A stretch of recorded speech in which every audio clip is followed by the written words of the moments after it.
5 साल का ही होगा जब हैप्पी के माता पिताजी गुजर गए और उनको दादाजी के पास छोड़ना पड़ा। दादाजी बहुत सक्षम थे,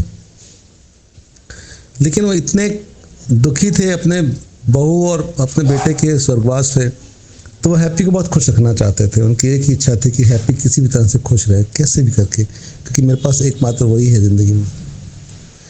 वो हैप्पी की खुशी के लिए कुछ भी कर सकते थे।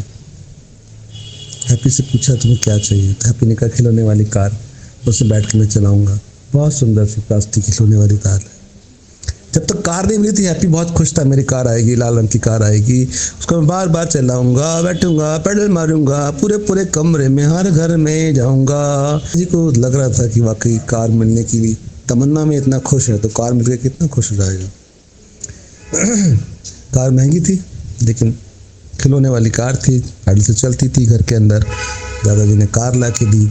कार जिस दिन आई वो उछाले मार के खुश हो रहा था, लेकिन बहुत जल्दी कुछ ही दिनों में उसका कार से मन भर गया और उसको लगा दादाजी मुझे कुछ और चाहिए, ये तो बहुत बोरिंग है। क्या चाहिए बेटा हैप्पी? हैप्पी बोला दादाजी कंप्यूटर चाहिए। अच्छा, अरे वाह, कौन सा चाहिए? ये कॉन्फ़िगरेशन दादाजी, ऐसा ऐसा चाहिए। ओके, मिल जाएगा, लिखो लिखो क्या चाहिए। फिर उसने हैप्पी ने अपनी चीज़ें लिखी, ये चाहिए वो चाहिए, उसमें मुझे ये भी चाहिए, मुझे उसमें ग्राफिक कार्ड भी चाहिए, इतना रैम इतना चाहिए, उसमें इतना चाहिए, सब लिख दिया। दादाजी ने बताया कि किस तरह का मॉनिटर तुम्हें चाहिए, कैसा वेबकैम चाहिए, सब कुछ लिख लिया गया। अब दादाजी ने एक ही प्रश्न किया, हैप्पी तुम खुश तो हो ना? मुझे तुम्हारी खुशी पहली ज़रूरत है, तुम बोलो मैं ला देता हूँ। कंप्यूटर मिलने की खुशी इतनी ज़बरदस्त थी कि हैप्पी नाच रहा था, उछल रहा था कि मेरा कंप्यूटर आएगा, मैं उसमें ये करूँगा, मैं वो करूँगा। दिन भर जब तक कंप्यूटर नहीं आया तब तक इतना एक्साइटेड था, अपने दोस्तों को फ़ोन करता था और कंप्यूटर मिलने के लिए बहुत खुश था। अब हैप्पी बड़ा हो चुका था, उसे उसका कंप्यूटर मिल गया। कंप्यूटर मिलने की खुशी जो थी ना वो बहुत ज़्यादा दिन चली नहीं। कंप्यूटर मिल गया, उसमें सारी चीज़ें बनने लगी। उसके बाद दादाजी मुझे कुछ और चाहिए। दादाजी बोले कोई बात नहीं बच्चे, तू खुश कैसे रहेगा ये बता, मैं तो दिला देता हूँ।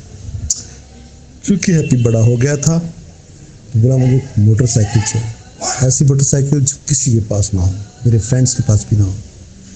उसको मोटरसाइकिल ला के दी, उसको वो मोटरसाइकिल ला के दी जो उसके कलर पसंद था, जिस तरह की मोटरसाइकिल थी। दादाजी एक ही बात पूछते थे, तू खुश तो है ना? बोले नहीं दादाजी, मुझे तो मोबाइल चाहिए, आईफोन एप्पल का, बहुत स्मार्ट।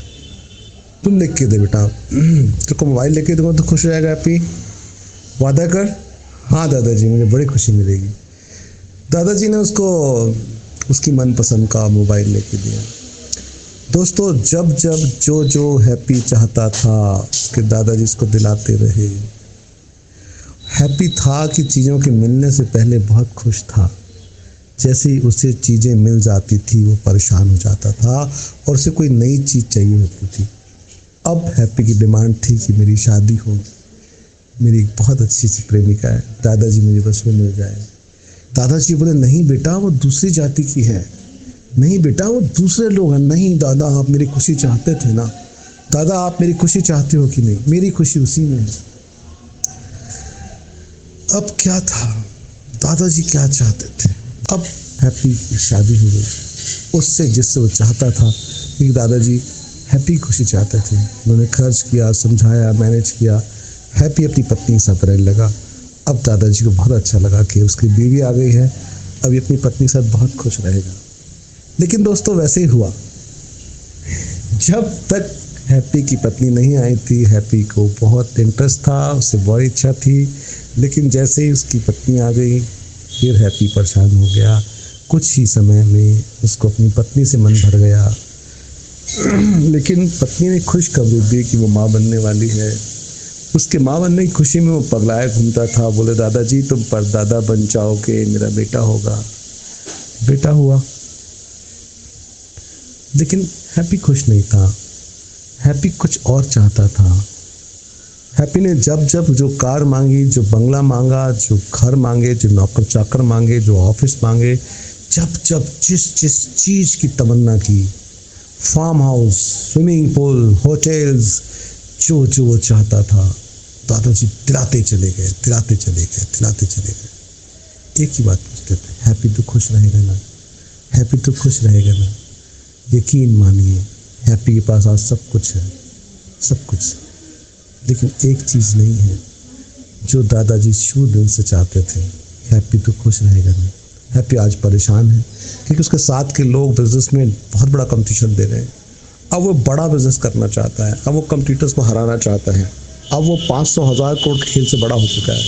उसे और बड़ा खेल चाहिए, और बड़ी ताकत चाहिए, और बड़ा बिजनेस चाहिए, और बड़ा पावर चाहिए। अब वो दादाजी से एक बड़ा लोन लेने के लिए आया है। दादाजी बोलते मैं अपनी सारी जायदाद, सारा कुछ बेच के तेरे को दे दूंगा। एक बात बता हैप्पी, तो खुश रहेगा ना? हैप्पी बोला हाँ दादाजी, बहुत खुश रहूँगा। और दादाजी ने अपनी सारी चीज़ें जितनी भी थी सब नीलाम कर दी, सब बेच दी और सब इकट्ठी करके हैप्पी के हाथ में दी। ले बेटा, तो अपनी ज़िंदगी का वो खुशी पाले जिससे तुझे सब कुछ मिलता हो। आज हैप्पी बहुत एक्साइटेड था, वो अपने कंप्यूटर को चक्कर देने के लिए एक बड़ी टक्कर देना चाहता था। आज वो बिजनेस टाइकून बनने वाला था। आज दुनिया भर के न्यूज़पेपर्स और उसके टीवी प्रोग्राम्स में उसके इंटरव्यू आने वाले थे क्योंकि उसने बहुत बड़ी अचीवमेंट की थी और वो बहुत खुश था। दादाजी बोले तो खुश रहेगा ना? लेकिन दोस्तों ज़्यादा दिन ये खुशी चली नहीं। वो सब कुछ मिलने के बाद अब हैप्पी बहुत उदास है, अपने अंधेरे कमरे में बैठा है और रो रहा, अपनी ज़िंदगी ख़त्म कर देना चाहता है क्योंकि उससे बड़े प्लेयर उसको दिख गए हैं, उससे बड़ी सफलता वाले लोग उसको दिख गए हैं, उससे ज़्यादा कामयाबी है लोगों के पास, उससे ज़्यादा खुश नसीब हैं लोग, उससे ज़्यादा सब कुछ है लोगों के पास। अब वो परेशान है और अपनी ज़िंदगी का मोह ख़त्म कर चुका है। एक बड़ा सारा नौजवान हैप्पी और उसके दादाजी उसको देख रहे हैं, अंधेरे कमरे में बत्ती जलाते हैं। हैप्पी तो इतना परेशान क्यों है, तो क्या चाहता है?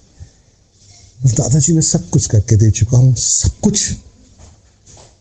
कुछ जो भी चीज़ मिलती है, जो मुझे चाहिए था आपने दिलाई, लेकिन खुशी परमानेंट नहीं है। खुशी परमानेंट नहीं है। जब भी चीज़ नहीं मिलती तब तक खुशी रहती है, लेकिन जैसे मिल जाती है खुशी चली जाती है। ये खुशी चली क्यों जाती है? दादाजी ने कहा बेटा तू जिंदगी भर खुशियां बाहर ढूंढता, तो सामान में ढूंढता रहा, तुझे ये चाहिए वो चाहिए, लेकिन ये खुशी बाहर नहीं है। खुशी तुम्हारे अंदर है बेटा, और इस खुशी के लिए बाहर की दुनिया की किसी चीज़ की ज़रूरत नहीं है, किसी चीज़ की ज़रूरत नहीं है। खुशी तुम्हारे अंदर है हैप्पी। ढूंढ उस हैप्पीनेस को अपने अंदर। जब तू चाहेगा खुश होना तो खुश हो सकता है। खुश होने के लिए बाहर की दुनिया से कुछ फर्क नहीं पड़ता। बाहर टूट जाए, मिट जाए, फिर बन जाता है। बाहर कोई जिंदा हो जाए, मर जाए, फिर बन जाता है। बाहर की दुनिया का कोई भी अस्तित्व अंदर से नहीं है। अंदर की दुनिया अलग है, बाहर की दुनिया अलग है। अंदर की दुनिया में खुशी जनरेट होती है हर पल, हर छोटी छोटी बातों में, हर चीज़ में। हमारा दुर्भाग्य है कि हम बाहर की दुनिया में उनको ढूंढ रहे हैं। मतलब सबसे बड़ी सफलता खुश होना है, सबसे बड़ी सफलता हैप्पीनेस है, सबसे बड़ी सफलता अपने आप को खुश रखना है। ये खुश रखने के लिए चाहे तुम्हारे पास कुछ हो या ना हो, इससे कुछ फर्क नहीं पड़ता। अक्सर लोग ये सोचते हैं कि ये मिल जाएगा, वो मिल जाएगा, वो मिल जाएगा तो खुश हो जाऊंगा। बाहर की चीज़ें मिले ना मिले इससे कोई फ़र्क नहीं पड़ता। मिले तो अच्छी बात है, दिमाग को समझाना में आसान रहता है कि हम कामयाब हैं, सफल हैं, खुश हो सकते हैं। लेकिन ये सारी चीज़ें सिर्फ इसलिए हैं कि क्या तुम खुश हो, क्या तुम खुश हो, क्या तुम खुश रह सकते हो। दोस्तों, इस हैप्पी की कहानी से मैं यही शिक्षा देना चाहता हूँ। इस बात से कुछ फ़र्क नहीं पड़ता कि तुम्हारे पास क्या है या क्या नहीं है। फ़र्क इस बात से पड़ता है कि क्या हम खुश हैं। और खुशी की बात यह है, गुड न्यूज़ ये है कि खुश रहने के लिए, भरपूर खुश रहने के लिए, दुनिया को अच्छा देने के लिए, मन को हमेशा खुश रखने के लिए बिल्कुल भी बाहर की दुनिया से कुछ संबंध नहीं है। आपकी खुशी आपके अंदर है, आप जब चाहे तब ले लो। क्या आप मेरे साथ एक चुटकी बजा सकते हो? चुटकी बजाते ही कह सकते हो स्विच ऑन। और जैसे ये मन, जैसे ये विचार अपने आप को नेगेटिव करें, आपको तनाव दें, आपको बाहर की दुनिया का डर दिखाएं, असफलता का डर दिखाएं, आपको किसी वजह से अपमानित करें, कुछ भी करें, एक चुटकी बजाइए और बोलिए स्विच ऑन। मैं खुश हूँ, मैं बहुत खुश हूँ। मेरी खुशी के लिए बाहर की परिस्थिति से कुछ फर्क नहीं पड़ता। मेरी खुशी मेरे अंदर है, मैं जब चाहे तब खुश रह सकता हूँ। Thank you, thank you, thank you.